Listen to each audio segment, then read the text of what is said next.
Good morning to all. कैसे हो सभी? बहुत ही मस्त होंगे, बिंदास होंगे और अपनी तैयारी में जुटे होंगे बहुत ही जोश और रोश के साथ में। प्यारे बच्चों, मैं श्री किशन एक बार फिर आपका स्वागत करता हूं RSR यूट्यूब चैनल पर एक शानदार सेशन में। और आज का सेशन एयरफोर्स नेवी ICG की तैयारी करने वाले मेरे हर शेर शेरनी के लिए होगा। प्यारे बच्चों, आज का जो सेशन है वो हम करने वाले हैं सिंटेक्स का, यानी सर सब्जेक्ट वर्ब एग्रीमेंट का। इससे पहले हम इसके 2 सेशन कर चुके हैं, आज हम इसका 3rd सेशन करने वाले हैं। तो मेरा हर शेर शेरनी जो तैयारी एयरफोर्स की कर रहा है, नेवी की कर रहा है, ICG की कर रहा है, BSF की कर रहा है, वो हर शेर शेरनी फटाफट से आ जाएगा, क्लास को शेयर कर देगा, बाकी के सभी शेर शेरनियों को बुला लेगा और कमेंट सेशन में जय हिंद का नारा जरूर लगा देगा। मैं हमेशा कहता हूं, आज फिर कहूंगा कि सारे जहां से अच्छा हिंदोस्तां हमारा, हम बुलबुले हैं इसके, ये गुलसिता हमारा, ये गुलसिता हमारा। एक बार पूरे जोश पूरे होश के साथ में जय हिंद वाला नारा लग जाना चाहिए। फटाफट से आ जाओ, देखें जल्दी से आ जाओ। चलो भाई फटाफट से आ जाइए, जल्दी से आ जाइए।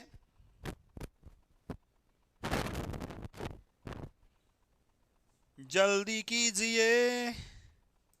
कोई लड़का कह रहा है सर आवाज बहुत धीरे आ रही है। अच्छा, तो इसको कैसे बढ़ाएं? इसको बढ़ाने की कोशिश करता हूं मैं आवाज को। कैसे बढ़ेगी, कैसे बढ़ेगी, कैसे बढ़ेगी मुझे बता दे मेरे यार।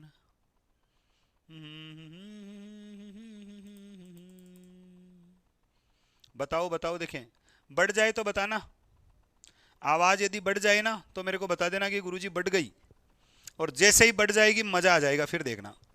हाँ, लेकिन कान के पर्दे फट जाएंगे, फिर ये भी ध्यान में रखना है। फिर कहीं ऐसे हो जाए कान के पर्दे फटे और मुझे गालियां निकालो, सर जी मेडिकल में अनफिट हो गया मैं तो। क्यों हो गया सर? आप इतने तेज बोलते हो कि कान का पर्दा फट गया, है ना? हाँ, ये नहीं होना चाहिए, बाद में वो देख लेना सर। लो साहब, अब ओके है ना? अब जो कह रहे थे सर आवाज कम आ रही है, वो एक बार बता दो आवाज कैसी आ रही है। जितनी बढ़ सकती थी मैंने उतनी बढ़ा ली। अब मैं एकदम स्लो भी बोलूंगा ना तो आपके पास आवाज बहुत अच्छी आ जाएगी। ठीक है, चलो करें शुरुआत। आ जाओ सर। सबसे पहले बात करूंगा सर 2 बजे प्रैक्टिस कराने आऊंगा। अरे कितनी बजे? 2 बजे। प्रैक्टिस किसकी कराऊंगा सर? अपने तो सिंटेक्स और वोकैब की प्रैक्टिस। जैसे जैसे टॉपिक चल रहा है वैसे वैसे प्रैक्टिस चल रही है, तो वैसे वैसे सारी प्रैक्टिस हम करते जा रहे हैं। ठीक, अब सर प्रैक्टिस करने के लिए करना क्या पड़ेगा? कुछ नहीं करना, एक छोटा सा काम करना। सबसे पहले जाना गूगल प्ले स्टोर पे। कहां जाना है सर? सबसे पहले जाना है गूगल प्ले स्टोर पे। ठीक है सर, गूगल प्ले स्टोर पे चले गए, फिर क्या करें? उसके बाद में वहां पर आपका एप्लीकेशन मिलेगा, माई राइजिंग इंडिया एप्लीकेशन। ठीक है सर, उसमें एक लाइव बैच है बच्चे, उसका नाम क्या है सर? Bharat live batch. इस बार यानी ये जो स्लाइड दिखाई दे रही है ना, वही स्लाइड है। इसको आप ज्वाइन करना 1399 के एनरोलमेंट के साथ में। सर इतने रुपए देने पड़ेंगे? हाँ भाई, इतने नहीं है, ये कोई 1,39,000 नहीं है, ये ओनली 1399 है। ठीक है, हाँ, ये 2 लाख 5 लाख नहीं है। ऐसा नहीं कह रहे कि आ जाओ, ये लो स्टांप, लाओ 4 लाख रुपए, गारंटी देते हैं, नौकरी लग जाएंगे, नहीं लगेंगे तो पैसे वापस ले जाना। वो सिस्टम नहीं है, फर्जीवाड़ा कुछ भी नहीं है, केवल मेहनत है। ठीक है, चलो भाई, यहां पर आपको यह प्रैक्टिस मिलेगी। कितनी? 800 प्रैक्टिस। और इसमें यदि हम देखते हैं सर 25 क्वेश्चन देख लो, 25 क्वेश्चन देख लो तो भी आराम से आपको कितने मिल जाएंगे रे? हैं? ये लो साहब, ये लो साहब, कितने हो गए यार? गुणा करना नहीं आ रहा, गणित तो पढ़ा दो कम से कम। ये लो, ये लो, ये क्वेश्चन, ठीक है ना? और इतने क्वेश्चन तुम कर लोगे, जीवन में तुम्हें कोई पीछे नहीं हटा सकता। 20,000 क्वेश्चन यहां पर आपको प्रैक्टिस करवा दिए जाएंगे। और फिर यही नहीं है, आपको सारे के सारे क्लासेस इसी में मिलते हैं। रैंकिंग सिस्टम आपको मिलता है, चैट और poll system, score analysis system, PDF आपको प्रैक्टिस क्लास की यहीं पे मिल जाती है वापस। मान लो बाय द वे आप लाइव क्लास नहीं ले पाए, अरे तो कोई बात नहीं यार, रिकॉर्डेड वीडियो यहीं पड़े रहते हैं, वापस ले लो एक बार के लिए। ठीक है, कोई चीज समझ में नहीं आई तो रिकॉर्डेड में वापस देख लो, समझ में आ जाएगी। फिर भी कोई प्रॉब्लम है तो कोई बात नहीं, टीम स्पेस RSR अपने टेलीग्राम चैनल पे आओ, वहां पर आपको सारी इंफॉर्मेशन मिल जाती है, इंफॉर्मेशन ले वहां से। ठीक है ना जी सर। और हाँ, सुनो मेरी बात को, यदि आप स्पोकन तैयार करना चाहते हैं, करना ही है, वरना सिलेक्शन नहीं होगा। कोई कहे सर ऐसा क्यों बोल रहे हो, सिलेक्शन नहीं होगा? हो जाएगा। कैसे हो जाएगा? ऐसे कैसे हो जाएगा? इंग्लिश में पास करवा दूंगा, अच्छे नंबर आ जाएंगे, मेहनत करोगे तो 15 16 17 नंबर तक 20 में से आराम से फोड़ दोगे, पक्का। मैथ की गारंटी आपके दिल की धड़कन मुकेश सर ले रहे हैं, कोई दिक्कत नहीं है, आराम से 20 नंबर 25 में से आराम से ले लोगे। और फिजिक्स का तो कहना ही क्या है, ये 3 सब्जेक्ट क्लियर कर लोगे। रीजनिंग आपके तबाही सर आराम से मचा देंगे तबाही, कोई दिक्कत नहीं है। रागा में यदि हम अभिषेक सर की और गौरव सर की भी बात करें तो वो भी कोई कम हस्तियां नहीं है साहब, टीम आरएस सर के पिलर्स हुआ करते हैं, जान है टीम आरएस सर की। तो आप वाई ग्रुप एक्स ग्रुप के बच्चे सब्जेक्ट तो निकाल लेते हैं, आप नंबर्स बहुत अच्छे लेके आ जाते हैं, लेकिन जब आप जीडी करने के लिए जाते हैं, ग्रुप डिस्कशन करने के लिए जाते हैं ना, तो भाई साहब प्रॉब्लम होती है, टाइम फीस होती है, फेल हो जाते हैं बच्चे, रोते हैं सर मैं जीडी में निकल गया, मेरे 43 नंबर थे, 45 नंबर थे, अबाउ 70 है ना, मेरे 50 नंबर थे, लेकिन जीडी में रह गया। अरे रह क्यों गया? क्योंकि तूने तैयारी नहीं करी। तो तैयारी यदि करनी है, स्पोकन यदि तैयार करना है, तो मैडम विशाखा आपको एक बहुत शानदार बैच दे रही है, और यह बैच आपको 90 डेज में रेडी कर देता है बेटा, 90 डेज में आपको तैयार कर देता है। और सर ये यदि समय आपने टीम आर्य सर के साथ में मिलके मैडम विशाखा को दे दिया, इसका मतलब यह कि आप इतने फ्लुएंट हो जाएंगे कि वहां जीडी में आप 101% पास होके आएंगे, न कि फेल होके आएंगे। ठीक है, तो ये बेच भी आपको स्पोकन वाला बेच भी ज्वाइन करना है, ताकि आप क्लियर कर सकें पूरे मैटर को। और अब आ जाओ सर पूरे जोश के साथ। 534 बच्चे क्लास में हैं, ठीक है, एक बार फटाफट से क्लास को शेयर कर दो और सब्जेक्ट वर्ब एग्रीमेंट का अगला जो कॉन्सेप्ट है उसको क्लियर करते हैं।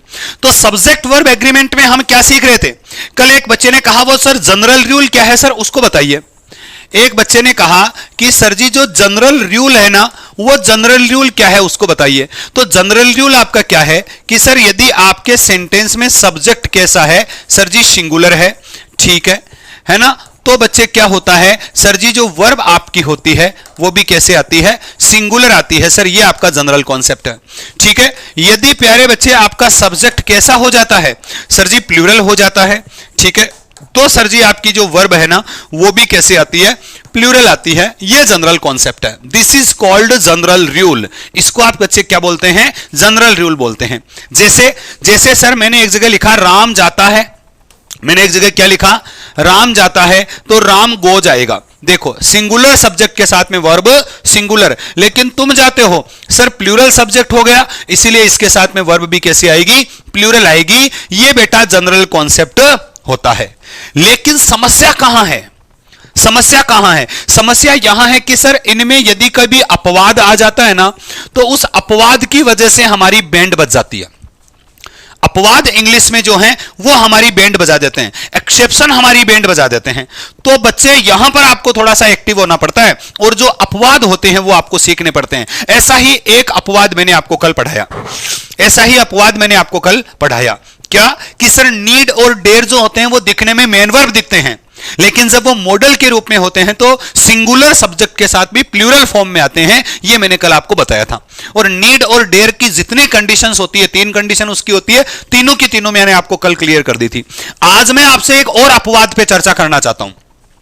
आज मैं आपको एक नई चीज बताना चाहता हूं, सुनो पूरे के पूरे, पूरी बॉडी को अपना कान बना लो, पूरी बॉडी को अपना ईयर बना लो, और पूरी बॉडी को केवल और केवल इस क्लास को सुनने में लगा दो। लेकिन क्लास को शेयर करके, लाइक करके फिर क्लास में बैठो ताकि मजा आ जाए। सर ये कॉन्सेप्ट आपसे क्या कहना चाहता है, इसको देखिए। एक तो आपको यहां पर नया वर्ड सीखने को मिल रहा है जो वोकेब में भी आपकी हेल्प करेगा, और वो वर्ड आपका है सबजंक्टिव। बच्चे क्या है, सबजंक्टिव। सबजंक्टिव क्या है, सबजंक्टिव। और बच्चे सबजंक्टिव का मतलब क्या होता है, ये रखा। सबजंक्टिव का मतलब होता है संभावनार्थक। बच्चे क्या होता है, संभावनार्थक। क्या होता है, संभावनार्थक।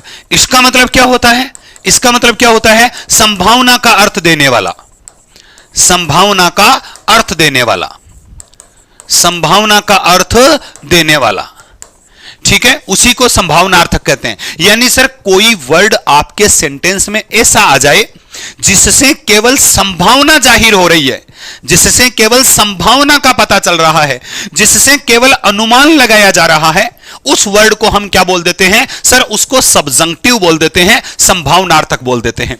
तो सर जी जनरली होता क्या है, बहुत बार आपके सेंटेंस में जो वर्ब होती है ना, वो वर्ब क्या करने के लिए आती है, सब्जंक्टिव मूड में आ जाती है, यानी संभावना बताने के लिए आ जाती है। और संभावना का मतलब सर वो सपोज करने के लिए सपोजिशन वाले मूड में आ जाती है। सपोजिशन का मतलब भी क्या होता है सर, सपोजिशन का मतलब भी सब्जंक्टिव यानी सर संभावनार्थक ही होता है। सपोजिशन का मतलब भी सर संभावना से ही होता है।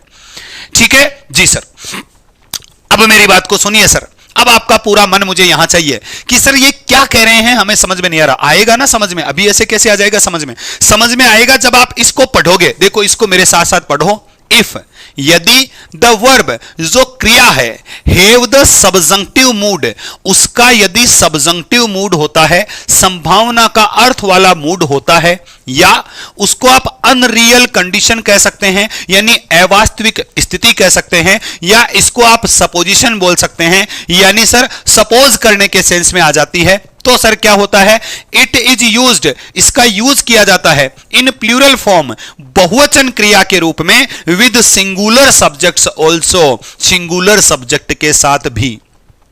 सुनो सर, यदि आपके सेंटेंस में इस प्रकार का भाव आ गया, इस प्रकार का भाव आ गया कि केवल और केवल उसमें संभावना बताई जा रही है, अनरियल कंडीशन पे बात हो रही है, अवास्तविक स्थिति पे बात हो रही है, तो ऐसी कंडीशन में बच्चे वर्ब प्लूरल रहेगी। यदि आपको यह इतना मैटर समझ में नहीं आ रहा है तो छोड़ दो, तो क्या करो, छोड़ दो। केवल क्या सीखो, केवल अनरियल कंडीशन सीखो। केवल क्या सीखो सर, केवल अनरियल कंडीशन सीखो, बस इस एक को ध्यान में रखो। इसको आप अवास्तविक स्थिति बोलते हैं।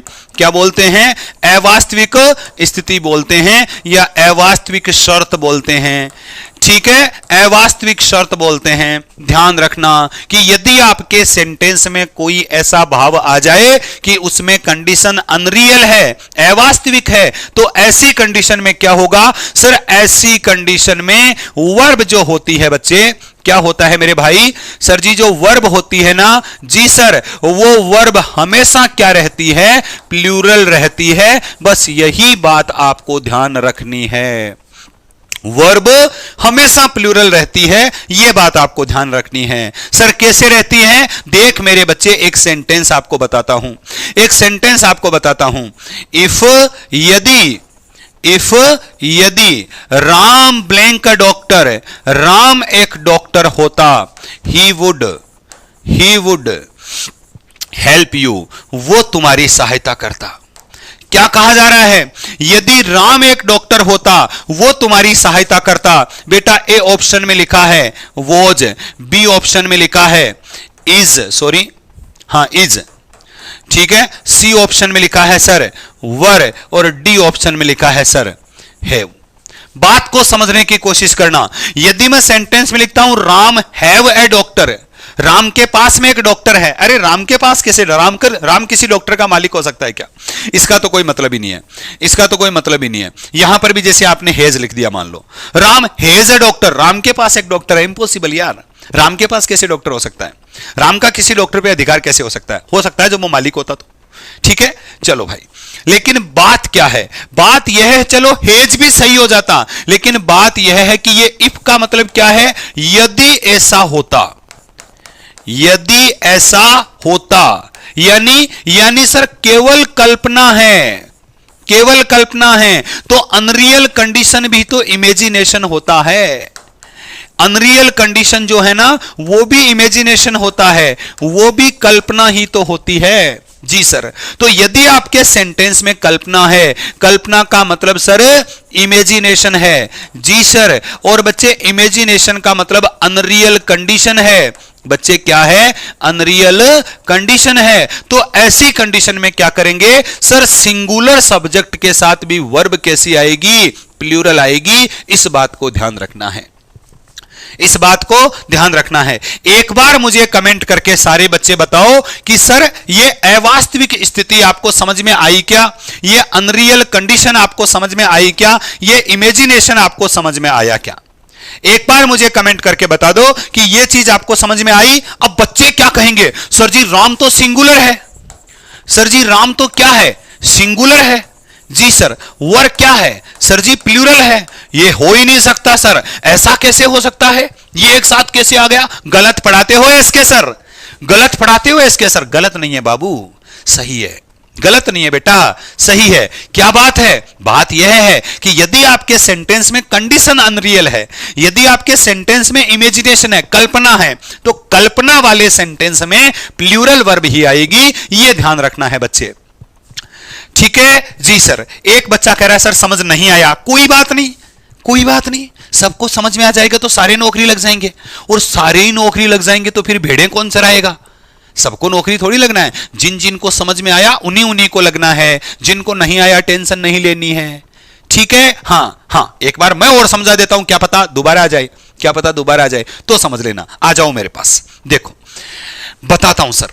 अब यहां 4 सेंटेंस लिखे हुए हैं, चारों सेंटेंस में क्या लिखा है, आई विश, आई विश, मैं ऐसी विश करता हूं, मेरी ऐसी विश है, मेरी ऐसी इच्छा है, मेरी ऐसी कामना है। तो मुझे बताओ, किसी आदमी की जो इच्छा होती है, किसी आदमी की जो कामना होती है, ठीक है ना, ये क्या होती है, ये तो काल्पनिक होती है ना। ये कामना तो क्या होती है, काल्पनिक होती है। ठीक है, ये कामना जो है वो तो अनुमानित होती है।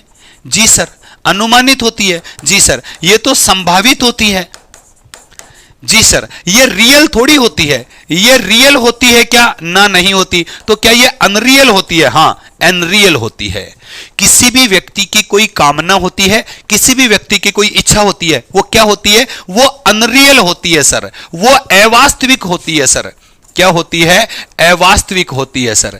और कोई भी चीज जो अवास्तविक है वो संभावित है, वो भी अवास्तविक है। अभी वास्तव में ऐसा हुआ थोड़ी है, केवल अनुमान है, वो अनुमानित है, वो केवल इमेजिनेशन है, कल्पना है, काल्पनिक है। तो यदि आपके सेंटेंस में कैसा सेंस आ गया, आपके सेंटेंस में कल्पना का सेंस आ गया, अनुमान का सेंस आ गया, संभावना का सेंस आ गया, अवास्तविकता का सेंस आ गया, तो ऐसी कंडीशन में क्या करेंगे, देखो आई के साथ में क्या लगाया हुआ है, वर लगाया हुआ है। वरना सेंटेंस कैसे बनता, I was a doctor, I was a king. इसका मतलब क्या है, मैं एक राजा था, मैं एक राजा था। लेकिन यदि मुझे यह लिखना है आई विश, मैं कामना करता हूं, I were a king, I were a king, मैं कामना करता हूं कि काश मैं एक राजा होता। तो यह क्या कह रहा है, मैं कामना करता हूं, है ना, यह मेरी इच्छा है ना, मेरी इच्छा है क्या, काश मैं एक राजा होता, काश मैं एक राजा होता। तो ये काश में एक राजा होता क्या हो गया, ये केवल कामना कर रहा है, ये अवास्तविक कंडीशन आ गई। तो बच्चे जब अवास्तविक कंडीशन आती है तो सेंटेंस के साथ क्या आता है, सब्जेक्ट के साथ, सिंगुलर के साथ भी वर आता है, प्लूरल आता है। लेकिन सर यदि कामना नहीं होती तो फिर क्या आता है, वॉज आता है। तो सेंटेंस ये भी सही है अपनी जगह, आई वॉज अ किंग, मैं एक राजा था। लेकिन ये कह रहा है काश में एक राजा होता, था नहीं, काश में एक राजा होता, हूं तो नहीं ना, काश में एक राजा होता, रियल में तो नहीं है ना। जैसे मैं अभी कह दूं काश में अंबानी का बेटा होता, है ना, तो मैं उसके जितना मोटा नहीं होता समझ रहे ना, वरना मेरी शादी नहीं होती फिर, है ना। तो कोई भी बात यदि आप अनुमान लगाते हैं, जैसे आप घर पे बैठे हैं और घर पे बैठे बैठे आप ऐसे विचार करें, बैठे बैठे काश मैं भी एस के सर होता, काश मैं भी आर एस सर होता, काश मैं भी मुकेश सर होता, काश मैं भी आर एस सर के साथ में पढ़ाता, है ना, काश मैं भी विशाखा मैडम के साथ में वहां पर पढ़ाने लग जाता। प्यारे बच्चों, आप जब कोई कल्पना कर रहे हैं, आप कोई मन में अपने कोई इच्छा जाहिर कर रहे हैं, तो वो सारी काल्पनिक चीजें, वो अनुमानित चीजें, वो अवास्तविक चीजें जो है, उनको लिखते समय आप क्या करेंगे सर, उनको लिखते समय आप वर्ग का यूज करेंगे, प्लूरल का यूज करेंगे। बात समझ में आई, बात समझ में आई, हां जी सर। अब मेरी बात को और सुनना, ये सेंटेंस बाद में पढ़ाऊंगा। अरे क्या ऐसी क्या बातें कर रहा है, हाँ ये हिल गया रे, बोर्ड हिला दिया, ये बाद में पढ़ाऊंगा, पहले ये देखो। इफ आई वर यू, काश मैं तुम होता, आई वुड डू इट, मैं ये कर लेता। तो मुझे बताओ, मैं तुम हो सकता हूं क्या, मैं तुम हो सकता हूं क्या, मैं हूं, तू है, लेकिन फिर भी मैं कह रहा हूं कि काश मैं तुम होता, यानी तुम्हारी जगह मैं होता, है तो नहीं ना। अनुमान है, कल्पना है, इसीलिए देखो इसके साथ क्या आया गुरुजी, वर आया। कह रहा आई विश, फिर से विश कर रहा है, और विश कर रहा है तो श्योर है, कल्पना कर रहा है तो क्या आ जाएगा, इट वर आ जाएगा। आई विश, मैं ऐसी इच्छा करता हूं, इट वर पॉसिबल, काश ये पॉसिबल हो जाता। ठीक है ना। फिर ये सेंटेंस देखो, वर ही ए प्रिंस, काश वह एक प्रिंस होता। वर ही ए प्रिंस, काश वह एक क्या होता सर, प्रिंस होता। अब मेरी बात आ जाओ, कुछ बच्चों को ये चीजें समझ में नहीं आती तो मैं उनको बहुत देसी अंदाज में समझाता हूं। कैसे समझाता हूं, ऐसे समझाता हूं, मेरे पास आओ। आपके पास में हिंदी का सेंटेंस होता है, काश में एक राजा होता, यह हिंदी का सेंटेंस होता है। इसको ऐसे भी लिखा जा सकता है, यदि मैं एक राजा होता, यदि मैं एक राजा होता तो मैं तुम्हारी हेल्प करता, तो मैं तुम्हारी सहायता करता। ठीक है जी सर। तो इस ऊपर वाले सेंटेंस को मैं क्या लिखूंगा, है ना, इसमें ऐसा भी लिख सकता हूं, मैं इच्छा करता हूं या मैं कामना करता हूं, मेरी ऐसी इच्छा है, मेरी ऐसी इच्छा है, मेरी ऐसी इच्छा है कि काश में क्या होता, एक राजा होता। ठीक है जी सर। तो इसको आप इंग्लिश में क्या लिखते हैं, इसको आप इंग्लिश में लिखते हैं आई विश, मैं ऐसी कामना करता हूं, I were a king, I were a king. तो वर्ब कैसे लगाएंगे, बहुवचन लगाएंगे। इस सेंटेंस को इंग्लिश में कैसे लिखूंगा, इफ, यदि आई वर ए किंग, मैं एक राजा होता, आई वुड हेल्प यू, तो मैं तुम्हारी क्या करता, सहायता करता। ठीक है ना। तो यहां पर भी क्या आएगा, वर आएगा। अब सुनो, ये जो आपका सेंटेंस है ना, ये इसको आप एक तरीके से और लिख सकते हो। कैसे, आप इस इफ को यहां से हटा सकते हो और हटाकर जो आपका ये वर होता है ना, इसको पहले ला सकते हो ऐसे, were I a king, I would help you.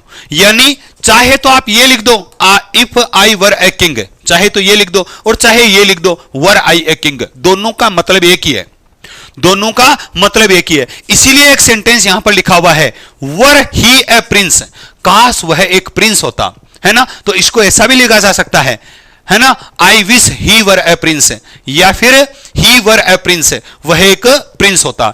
If he were A Prince, वह एक प्रिंस होता, वह एक राजा होता या प्रिंस होता, मतलब राजकुमार होता। ठीक है ना। तो चाहे तो आप वर ही ए प्रिंस लिख दो या if he were A Prince लिख दो, दोनों सेम है। ठीक है, जो मैंने आपको यहां पर बता दिया है।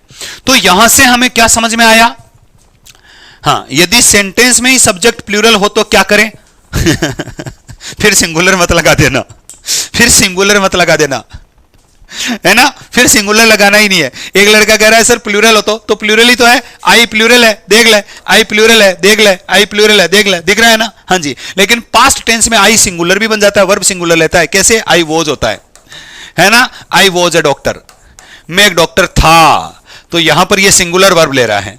ठीक है, हाँ, लेकिन यहां प्लूरल होता तो क्या करें, जैसे मान लो सेंटेंस यही हो जाता, इफ, यदि दे वर किंग्स, यदि वो लोग राजा होते तो यहां प्लूरल ही होगा, तो सिंगुलर मत कर देना। अपवाद क्या है वो सुनो।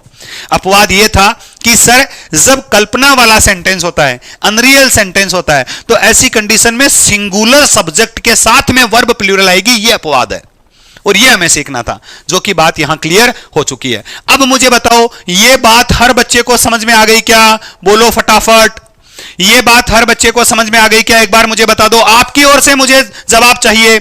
आपका जवाब नहीं आएगा तो कोई मतलब नहीं है, फिर क्लास का कोई सेंस नहीं है, आपका जवाब नहीं आएगा तो। एकदम जीरो लेवल से हर चीज दे रहा हूं। सर आर क्यों नहीं आ सकता? हां यही तो बता रहा हूं, वर ही आएगा।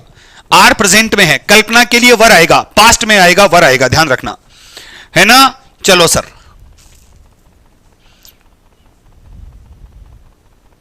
आर नहीं आएगा, कल्पना के लिए वर का यूज किया जाता है। यह भी नोट कर लो, यह भी नोट कर लो, क्या कि सर इसके लिए यूज किसका किया जाता है? वर का यूज किया जाता है। किसके? वर का यूज। ऐसी कंडीशन में वर का यूज किया जाता है।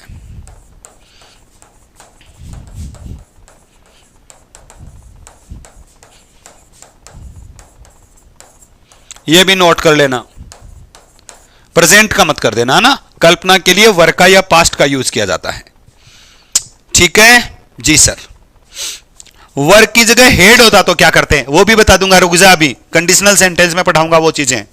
हाँ अभी मैं शर्त थोड़ी बता रहा हूं, मैंने ऐसा बताया है क्या? मैंने आपको ये नियम थोड़ी बताया, कौन सा, कि इधर वर होता है तो इधर वुड करते हैं, ये बताया मैंने? अभी नहीं बताया ना, तो फिर बीच में टांग मत फंसा। ऐसे तो सारी चीजें लिंक्ड होती है, तो मैं एक ही सेंटेंस में बताने लग जाऊंगा, सारे टॉपिक आ जाएंगे। क्यों? क्योंकि तू कहेगा सर ये तो वर्ब है ना, वर्ब की बात करो, ये ऑब्जेक्ट है, ऑब्जेक्ट की बात करो, प्रोनाउन की बात करो, ये सब्जेक्टिव प्रोनाउन है, इसके बारे में भी बताओ सर, यहां ऑब्जेक्टिव प्रोनाउन क्यों नहीं आया? तू बीच में ये भी बोल देगा कि सर इफ जो है वो कंजक्शन भी होता है, तो बताइए इफ के बारे में जानकारी दीजिए। तो मैं कंजक्शन को, मैं आपके प्रोनाउन को, मैं वर्ब को, सारों को मिला के पढ़ाऊंगा तो कोर्स ही पूरा नहीं होगा मेरे से। तो इसीलिए बीच में मत बोल, तू बीच में ना बोल, ठीक है? हाँ तू पढ़ जो मैं पढ़ा रहा हूं, समझ गया? वर्क कैसे आएगा? चलो आगे आओ। अगला कॉन्सेप्ट देखो, बहुत प्यारा कॉन्सेप्ट है। फिर से हम इमेजिनेशन वाले सेंटेंसेस की ही बात करेंगे। फिर से हम किसकी बात करेंगे? इमेजिनेशन वाले सेंटेंसेस की ही बात करेंगे। सुनो मेरी बात को, बहुत बार ऐसा होता है कि सर आपके सेंटेंस में ब्लेस वर्ब आती है ना, हाँ जी, हम कहते हैं ना गॉड ब्लेस यू, भगवान तुम्हें आशीर्वाद दे। बहुत बार लिव वर्ब आती है, बहुत बार हम कहते हैं मे यू लिव लॉन्ग, तुम लंबे समय तक जीवित रहो, ठीक है? कभी कभी सेव वर्ब आती है, हम क्या कहते हैं, है ना, मे गॉड सेव यू, भगवान तुम्हें बचाए, बोलते हैं ना जी सर। हेल्प कभी कभी वर्ब आती है, बहुत बार हम कहते हैं मे गॉड हेल्प यू, भगवान तुम्हारी सहायता करे, ऐसा हम बोलते हैं ना। तो बच्चे एक चीज को माइंड में रखना, क्या, कि ये जो वर्ब है ना आपकी, आशीर्वाद देने वाली वर्ब, रहने वाली वर्ब, लंबे समय तक जीवित रहने वाली वर्ब, बचाने वाली वर्ब, हेव यानी हेल्प यानी सहायता करने वाली वर्ब, ये आपके ऑप्टेटिव सेंटेंस में आ जाए बच्चे। कैसे सेंटेंस में? ऑप्टेटिव सेंटेंस में आ जाए, ठीक है ना? हाँ जी सर। यानी सर आप इसको शुद्ध हिंदी में लिखो, ऑप्टेटिव को। ऑप्टेटिव को हिंदी में क्या कहते हैं आप मुझे बताओ, मैं भूल गया थोड़ा, बताइए बताइए, ऑप्टेटिव को हिंदी में क्या कहते हैं? बोलो रे। हाँ, if we were go to Kedarnath, यदि हम केदारनाथ जाते तो वहां पर डूब जाते चलो सर, ऑप्टेटिव सेंटेंस को क्या बोलते हैं, कौन बताएगा? इंपेरेटिव सेंटेंस आज्ञार्थक होते हैं, इंपेरेटिव सेंटेंस रिक्वेस्ट वाले सेंटेंस होते हैं, इंपेरेटिव सेंटेंस जो है वो सजेशन वाले सेंटेंस होते हैं। लेकिन ऑप्टेटिव सेंटेंस कौन से होते हैं? ऑप्टेटिव सेंटेंस कौन से होते हैं? इच्छावाचक है, हाँ बहुत अच्छे। तो विश बताने वाले जो सेंटेंस होते हैं, ऑप्टेटिव सेंटेंस का मतलब क्या है सर? विश करने वाले जो सेंटेंस होते हैं, है ना? हाँ, इच्छा सूचक जो सेंटेंस होते हैं उनकी बात हो रही है। किसकी? इच्छा सूचक की। विस्मयादि बोधक है, कान के नीचे मारो रे इसके एक फटका। हाँ, पता है दोनों कानों के बीच में दिमाग क्यों होता है? इसलिए होता है क्योंकि इस कान के ऊपर फटका मारते हैं ना, है ना, तो बात दिमाग में घुसती है।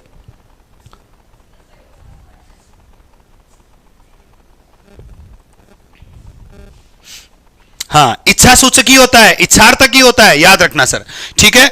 तो बच्चे जो आपके इच्छा सूचक वाक्य होते हैं, है ना, जो आपके इच्छा सूचक वाक्य होते हैं, इंग्लिश में भी लिख लो, जो आपके ऑप्टेटिव सेंटेंस होते हैं, ठीक है, उन्हीं सेंटेंस में आप हमेशा ब्लेस का, लिव का, सेव का और हेल्प का यूज करते हैं। लेकिन इसमें मजे की बात क्या है वो तो सीखो, जो परीक्षा में आती है वो ये आती है क्या? जैसे मैं एक सेंटेंस बताता हूं, एक सेंटेंस ऐसा लिखा हुआ, मे ही लिव लॉन्ग, काश वो लंबे समय तक जिए। बच्चे को मैंने पूछा, बच्चे बता इसमें गलती क्या है? तो बच्चे ने कहा ये तो गलत है। मैंने कहा कैसे? बोले आपने क्या कहा था, सिंगुलर सब्जेक्ट के साथ में सिंगुलर वर्ब आती है। मैंने कहा हाँ कहा था। बोले आपने क्या कहा था कि सर आपका जो सब्जेक्ट यदि प्लूरल है तो सर आपका जो वर्ब है वो भी क्या हो जाएगा? प्लूरल हो जाएगा। सर आपने ऐसा कहा था। मैंने कहा हाँ मैंने कहा था। तो बताइए सर यहां पर सब्जेक्ट कौन? मैंने कहा ही। तो ही कैसा? सिंगुलर। तो सर जी आपका सब्जेक्ट जो है वो कैसा है? सिंगुलर है। लेकिन सर लिव कैसा? सर प्लूरल है। तो ये कैसे हुआ? ये कैसे हुआ सर जी? ये इस मेक की वजह से हुआ कि मेक के साथ में क्या आएगी? वर्ब की फर्स्ट फॉर्म बिना एस या एस के आएगी, प्लूरल ही आएगी। ठीक है सर। तो सर ये सेंटेंस तो मुझे बच्चे ने कहा समझ में आ गया कि सर मे जो है वो मॉडल है और मॉडल के साथ में सर बिना एस या एस के ही वर्ब आएगी, चाहे आपका सब्जेक्ट सिंगुलर है या प्लूरल है। लेकिन एक चीज समझ में नहीं आई गुरुजी, एक चीज समझ में नहीं आई। क्या? एक सेंटेंस ऐसा है, आई विश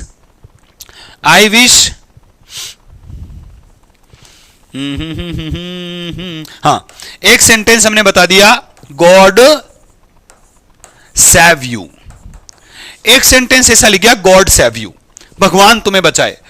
तो बच्चे ने कहा गुरुजी यहां पर गॉड क्या है, मैंने कहा सिंगुलर है। तो बोले सेव क्या है, मैंने कहा प्लूरल है। सर ये तो गलत हो गया ना, क्यों? क्योंकि आपने कहा था सिंगुलर सब्जेक्ट के साथ में वर्ब कैसे आएगी सिंगुलर। तो देखो गॉड के साथ में यहां पर क्या आ गया, सेव, तो प्लूरल आ गया, गलत हो गया ना। मैंने कहा नहीं हुआ। क्यों नहीं हुआ? क्योंकि आगे क्या लगा है सर, ये तो आपका एक्सक्लेमेशन साइन लगा है, मतलब कोई अपनी विश कर रहा है, कोई अपनी इच्छा जो है वो आशीर्वाद के रूप में आपको बात कह रहा है। इच्छा है उसकी क्या, कि भगवान तुम्हें बचाए। वो यहां भी कल्पना कर रहा है, वो यहां भी कल्पना कर रहा है।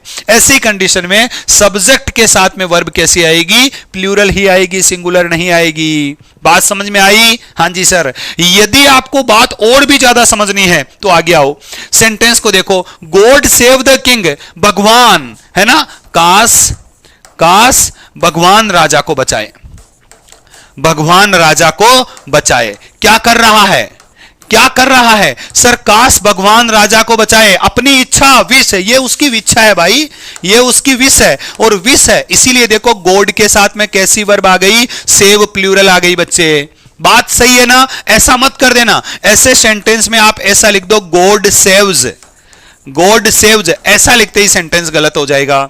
ठीक है, ओके सर। देखो सर, लॉन्ग लाइक नहीं होगा, ये लिव होगा, ये लाइक नहीं होगा, ये लिव होगा, ठीक है ना, LIVE होगा।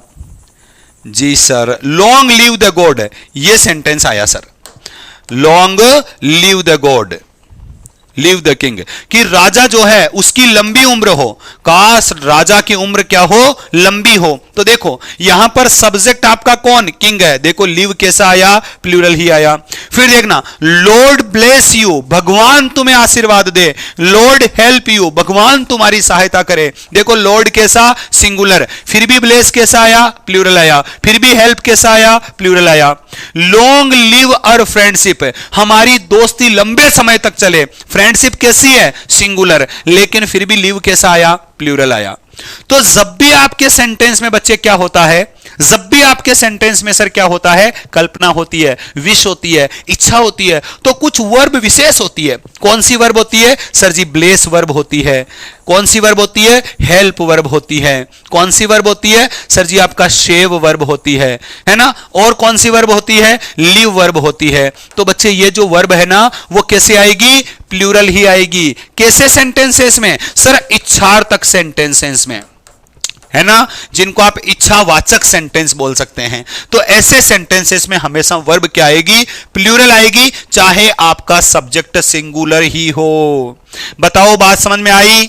हां जी सर। तो आज हमने क्या पढ़ा सर, आज हमने एक चीज पढ़ी, क्या कि जब कल्पना कर रहे होते हैं ना, जब इमेजिनेशन होती है सेंटेंस में, तो वर्ब प्लूरल आती है। वर्ब कैसी आती है, प्लूरल आती है, और उसमें स्पेशली वर्ब का यूज होता है। पहला सेंटेंस क्लियर हुआ जी।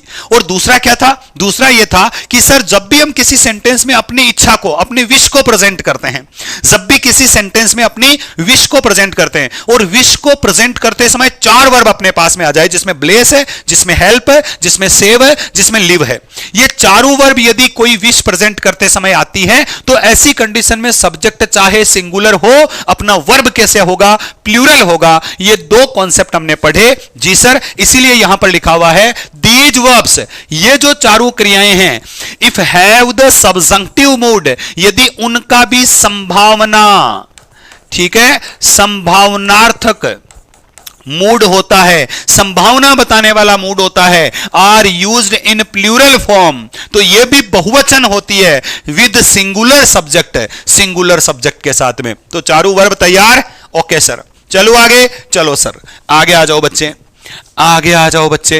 आगे चल के कुछ एरर्स आपके सामने हैं, इनमें निकालो। चलो इस सेंटेंस में क्या गलती है बताओ, इस सेंटेंस की गलती बताओ, इस सेंटेंस की गलती बताओ, फटाफट से बताइए, फटाफट से बताइए, जल्दी से बता दीजिए सेंटेंसेस में क्या गलती है।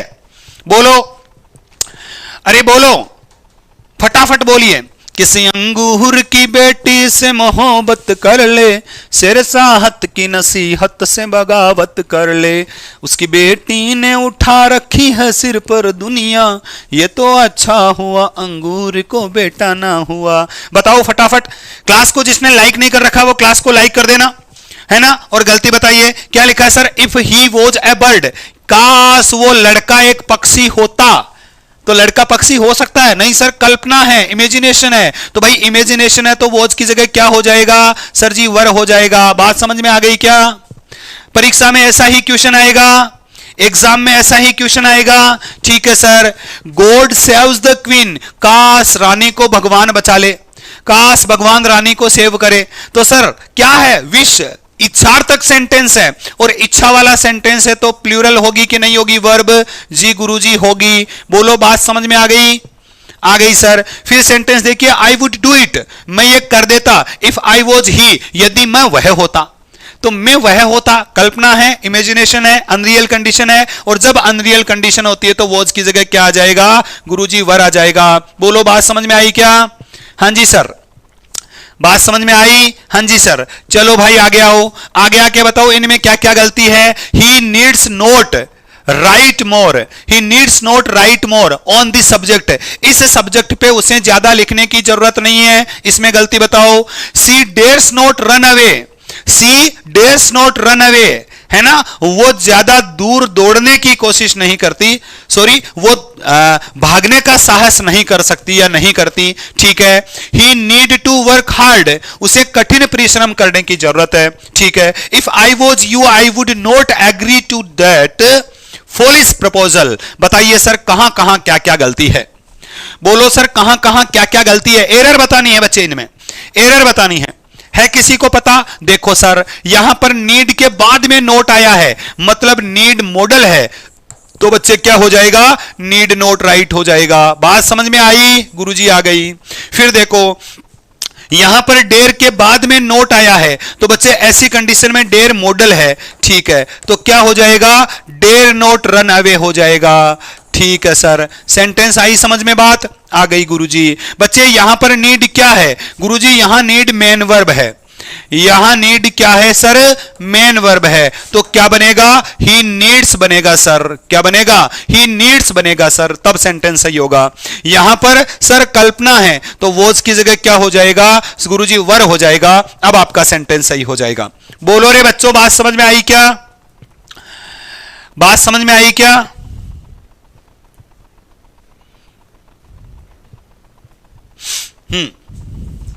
अब मुझे एक बार सारे बच्चे कमेंट करके बता दो कि सर ये जो इमेजिनेशन वाला मामला था ना, ये हमें समझ में आ गया। सारे बच्चे मुझे कमेंट करके बताओ कि सर इमेजिनेशन वाला मामला समझ में आ गया। बताओ फटाफट बोलो। यदि चीजें समझ में आ रही है तो एक बार क्लास में दिल फेंक के मार दो शानदार ढंग से, एक बार क्लास में दिल फेंक के मार दो शानदार ढंग से। ठीक है? हाँ जी सर, बोलो फटाफट, बोलो फटाफट, एक बार दिल फेंक के मार दो।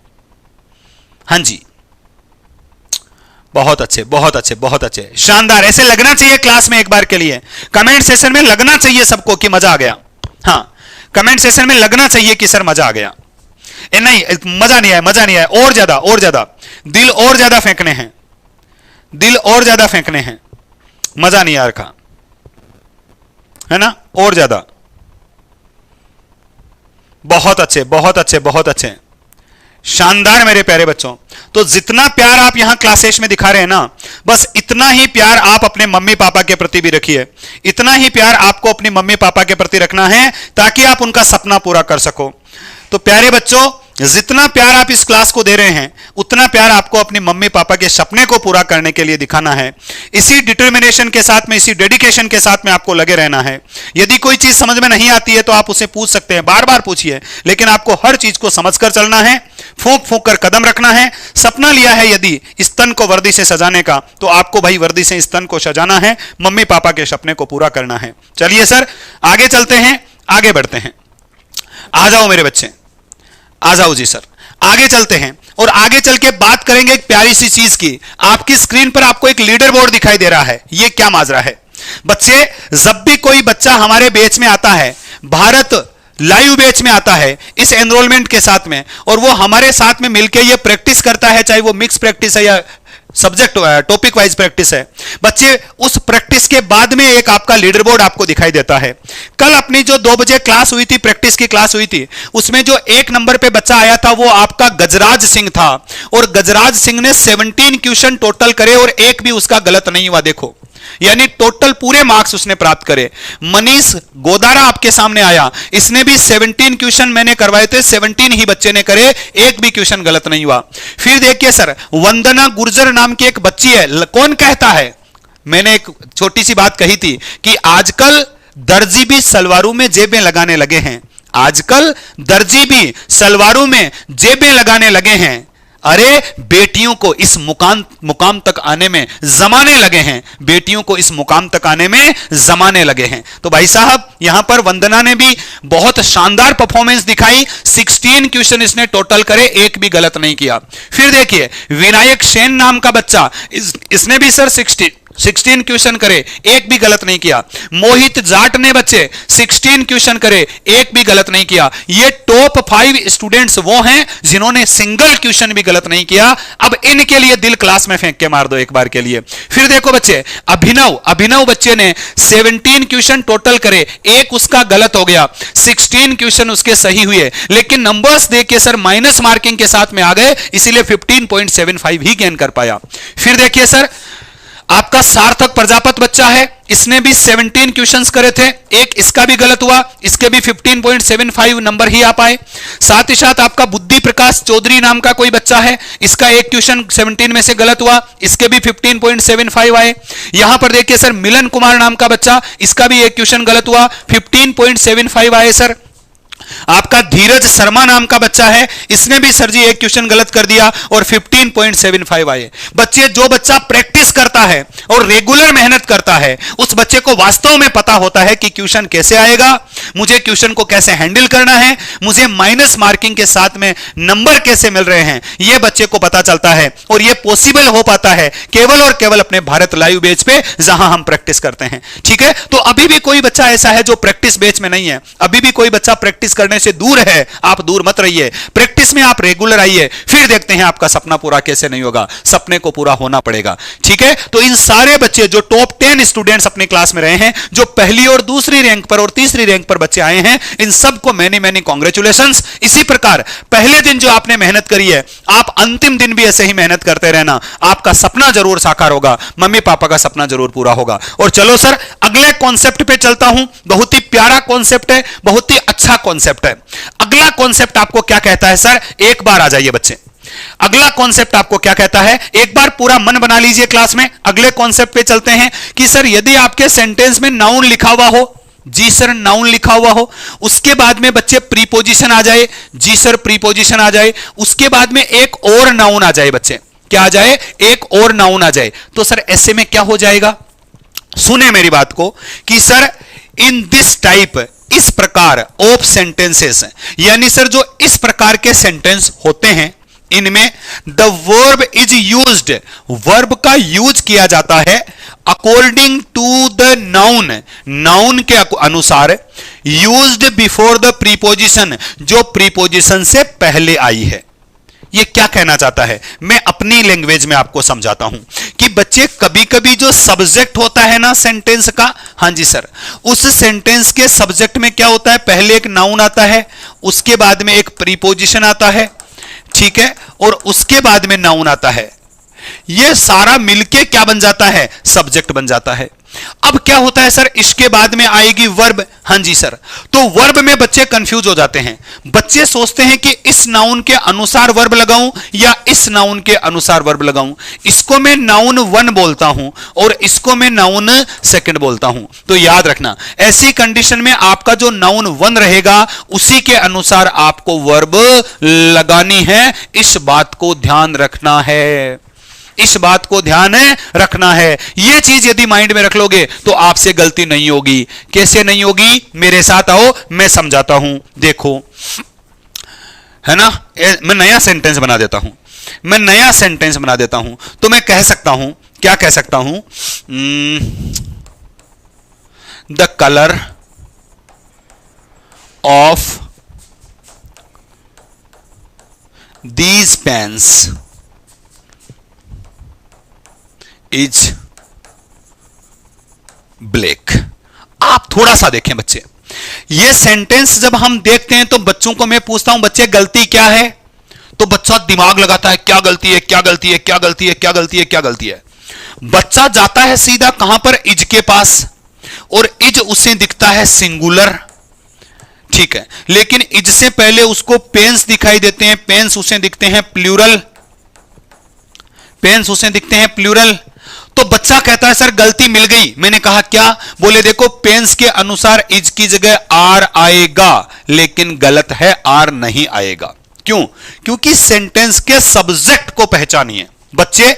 यहां पर कलर आपका क्या है सर जी, कलर आपका नाउन है। बच्चे ऑफ आपका क्या है सर, ऑफ प्रीपोजिशन है, ठीक है जी सर। पेन्स भी क्या है सर जी, पेन्स भी नाउन है। बच्चे यदि ऐसा हो जाए noun plus preposition plus noun sentence में हो तो वर्ब किसके अनुसार लगाओगे सर, पहले वाले नाउन के अनुसार। तो कलर क्या है सर जी, कलर सिंगुलर है, और इसीलिए बच्चे आपका इज भी क्या हो गया सर जी, सिंगुलर हो गया। यानी मैं यहां पेन्स की बात ही नहीं कर रहा, मैं यहां पेन्स के कलर की बात कर रहा हूं। मैंने आपको सब्जेक्ट की परिभाषा क्या बताई थी कि सेंटेंस का सब्जेक्ट कौन होता है। सेंटेंस में जिस चीज के बारे में, जिस व्यक्ति या वस्तु के बारे में हम बात कर रहे हैं वो सेंटेंस का सब्जेक्ट है। तो मुझे बताओ हम इसमें किसकी बात कर रहे हैं, पेन की बात कर रहे हैं या पेन के कलर की बात कर रहे हैं। हम पेन के कलर की बात कर रहे हैं कि जो कलर है ना बच्चे, वो कलर है ना, वो कलर ब्लैक है, वो कलर काला है। तो जब हम पेन के कलर की बात करें तो सब्जेक्ट कौन हुआ, कलर हुआ। तो वर्ब भी किसके अनुसार आएगी, कलर के अनुसार आएगी। इसीलिए सर कलर के अनुसार आर नहीं बल्कि इज लगेगा। एक बार कमेंट करो और कमेंट करके मुझे बताओ कि सर ये बात आपको समझ में आ गई, ये बात आपको समझ में आ गई कि किस प्रकार प्रीपोजिशन से पहले वाले नाउन के अनुसार वर्ब लगाते हैं। ये बात आपको समझ में आ गई क्या? ठीक है, फटाफट से बताइए, है ना। और एक विशेष चीज और है क्या कि सर जब आपके सेंटेंस में प्रीपोजिशन आता है और उस प्रीपोजिशन के साथ में कोई नाउन या फिर कोई प्रोनाउन होता है तो बच्चे ये नाउन या प्रोनाउन ऑब्जेक्ट कहलाता है। ये बात भी मैंने आपको बताई थी कि किसी प्रीपोजिशन के बाद में जो नाउन या प्रोनाउन आता है वो ऑब्जेक्ट होता है और वर्ब कभी ऑब्जेक्ट के अनुसार नहीं आती है, ठीक है। तो यहां पर बच्चे जो ऑफ है ना, इस ऑफ का ऑब्जेक्ट कौन है, दीज पेन्स है।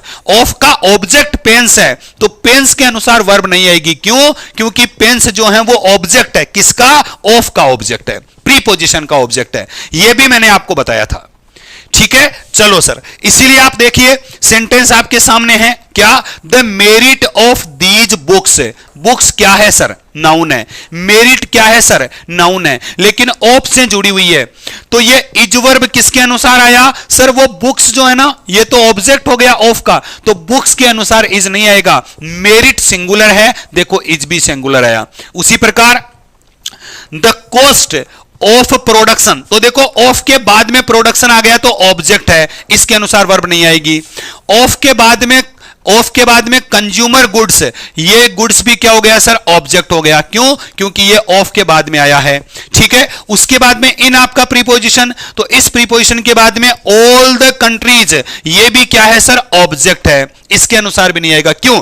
क्योंकि सर ऑफ के बाद वाला नाउन ऑब्जेक्ट होता है, ऑफ के बाद वाला नाउन ऑब्जेक्ट होता है, ठीक है। ये कंज्यूमर एडजेक्टिव है और गुड्स नाउन है, ठीक है। इनके बाद वाला नाउन भी क्या होता है, ऑब्जेक्ट होता है। क्यों? क्योंकि ऑफ और इन जो है वो तो प्रीपोजिशन होते हैं, तो प्रीपोजिशन के बाद में ऑब्जेक्ट आता है, तो ऑब्जेक्ट के अनुसार वर्ब नहीं लगाना। तो सब्जेक्ट कहां है सर, कॉस्ट आपका सब्जेक्ट है। तो कॉस्ट आपका सर क्या है, सिंगुलर सब्जेक्ट है। इसीलिए देखिए यहां पर आपका इज भी बच्चे क्या आया है, सिंगुलर आया है। यह आपको ध्यान में रखना है, ठीक है। तो एक बार सारे बच्चे क्लियर करके बताओ कि सर यह चीज आपको समझ में आ चुकी है कि किस प्रकार कोई प्रीपोजिशन जो है वो दो नाउन को जोड़ता है। तो जो प्रीपोजिशन के पहले वाला नाउन होता है वो सब्जेक्ट होता है, उसी के अनुसार वर्ब आती है। यदि क्लियर हो गया तो एक बार दिल और फेंक दो क्लास में, यदि क्लियर है तो एक बार दिल और फेंक दो क्लास में। बताओ सर, बताओ सर, दिल और फेंक दो। और यहां पर कुछ कॉमन एरर है बच्चे, इनको भी साथ के साथ पहचान लीजिए। यहां पर देखिए ऑफ लगा हुआ है तो बच्चा ये इंसिडेंट आपका क्या है सर जी? इंसिडेंट तो आपका ऑब्जेक्ट हो जाएगा और सर डिटेल्स आपका सब्जेक्ट हो जाएगा। तो सर डिटेल्स के अनुसार वोज नहीं आएगा बल्कि क्या आना चाहिए? वर आना चाहिए। फिर देखिए बच्चे यहां पर ऑफ आपका प्रीपोजिशन है तो ऑफ के बाद में एनिमल्स आपका सर ऑब्जेक्ट हो जाएगा और सर मूवमेंट आपका सब्जेक्ट हो जाएगा।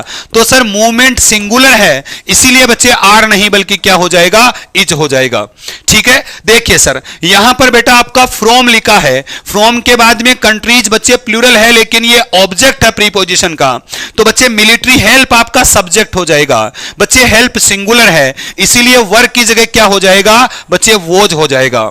ठीक है, और देखिए सर ऑन सर जी आपका प्रीपोजिशन है, प्रीपोजिशन के बाद में सब्जेक्ट सिंगुलर तो है लेकिन ये सेंटेंस में ऑब्जेक्ट है बच्चे, और इससे पहले व्यूज आपका प्लूरल है और ये सब्जेक्ट है सेंटेंस का। तो बच्चे व्यूज के अनुसार क्या आ जाएगा? यहां पर इज नहीं बल्कि प्लूरल के अनुसार आर आएगा, ये याद रखना सर। फिर आपके सामने सर ऑफ है, ऑफ के बाद में दीज पेन्स है, ये सेंटेंस में प्रीपोजिशन का ऑब्जेक्ट है और कलर सर जी आपका सब्जेक्ट है। तो कलर के अनुसार बच्चे आर नहीं बल्कि क्या आ जाएगा? सर इज आ जाएगा। ये आपको ध्यान में रखना है, ये सेंटेंस की एरर है।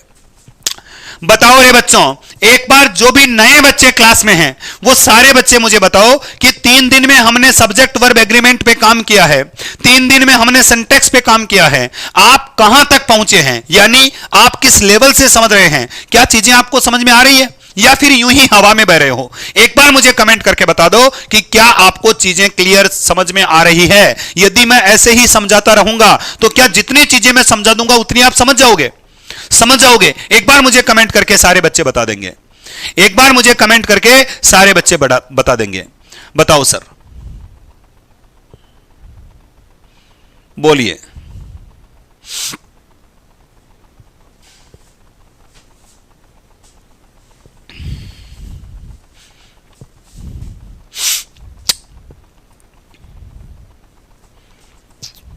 बिल्कुल सर, बस इसी प्रकार मेहनत करते जाइए, आप हमेशा आगे बढ़ेंगे, आपका सपना भी पूरा होगा। ठीक है, और इसी प्रकार मैं पूरे जोश के साथ में हर क्लास आपको देता जाऊंगा। याद रखना सर 2 बजे प्रैक्टिस कराऊंगा और प्रैक्टिस के लिए आपको आना है कहां पर? सर जी आपके लाइव बैच में आना है और लाइव बैच आपको मिलेगा सर भारत लाइव बैच माई राइजिंग इंडिया एप्लीकेशन पर 1399 के साथ में इसको ज्वाइन कीजिए। यहां पर आपको लगभग 800 प्रैक्टिस मिलेगी और 800 प्रैक्टिस में आपको 20,000 क्वेश्चन जो है उनकी प्रैक्टिस कराई जाएगी। यहां पर आपको रैंकिंग सिस्टम चैट पोल के साथ स्कोर मिलेगा, कितना आपने स्कोर किया है। पीडीएफ आपको क्लास की यही मिल जाएगी, रिकॉर्डेड वीडियोस भी आपको यहां पर मिलेंगे, इसलिए इसको जरूर ज्वाइन करना। 2 बजे प्रैक्टिस करने के लिए जरूर आना। और हां, अभी तक भी कोई बच्चा ऐसा है जो कि सर 26,000 प्लस क्वेश्चन के मॉक टेस्ट वाले इस बैच को अभी भी नहीं एनरोल कर रहा है तो यह गलती बिल्कुल मत करना। लगभग 26,000 प्लस क्वेश्चन आपको मिलेंगे। यहां पर आपको 200 प्लस सीपीपी और एसपीपी मिलेगी। प्यारे बच्चे, यहां पर 800 प्लस आपको मॉक टेस्ट मिलेंगे और 30 प्लस आपको सर एग्जाम बिफोर एग्जाम के जैसे क्वेश्चन मिलेंगे। ठीक है, जिसमें सारे सब्जेक्ट्स होंगे बच्चे। तो याद रखना मेरे भाई कि यहां पर इस बैच को ज्वाइन जरूर करना है क्योंकि इसमें आपको 26,000 प्लस क्वेश्चंस का मॉक टेस्ट और साथ ही साथ यूट्यूब की दोनों क्लासेस की जो पीडीएफ होती है वो भी सर आपको यहीं पर मिलती है। इसीलिए इस बैच को जरूर लेना है, इस बैच में जरूर एनरोल करना है। चलिए बच्चे, अभी भी कह रहा हूं कि यदि कोई बच्चा ऐसा है जो जीडी में बार बार आउट हो जाता है और जिसके पड़ोसी जीडी में बार बार आउट हो जाते हैं, उन सारे बच्चों को शिक्षा लेनी चाहिए कि हमें यदि जीडी पास करनी है तो हमें क्या करना पड़ेगा? स्पोकन तैयार करना पड़ेगा। स्पोकन के लिए मैडम विशाखा आपको 90 दिन में 90 डेज में तैयार करेगी। ठीक है, तो माई राइजिंग इंडिया एप्लीकेशन पर आइए और वहां पर आपका जो भारत बैच का स्पोकन बैच है, स्पोकन बैच को मैडम विशाखा के साथ में ज्वाइन कीजिए और सर यहां से आप अपनी जेडी को भी क्लियर कर सकते हैं। फिर भी कोई डाउट है तो नंबर्स आपके सामने है, आप कॉल कर सकते हैं। अपने नंबर्स आपके सामने है, आप कॉल कर सकते हैं। और यहां पर प्यारे बच्चे, और मिक्स प्रैक्टिस आपकी 9 बजे होती है जो कि मैथ की मिक्स प्रैक्टिस होती है। ठीक है, तो आरबी सर आपको मिक्स प्रैक्टिस देंगे। अभी मैं चलूंगा, इजाजत लूंगा। Bye bye, see you, love you all, जय हिंद, जय भारत बच्चे। और एक बच्चा है, इस बच्चे का नाम क्या है? लालजीत यादव नाम का एक बच्चा है। वो कह रहा है और noun plus preposition plus singular words का यूज होता है। आपने जो कॉन्सेप्ट लिखा है ये कोई कॉन्सेप्ट है नहीं वैसे, इसलिए आप इसको अपने पास में रखिए। इसको हटा दो यहां से दिमाग से। एक बार जो मैंने पढ़ा है वो पढ़ो बेटा। ठीक है, बाय बेटा।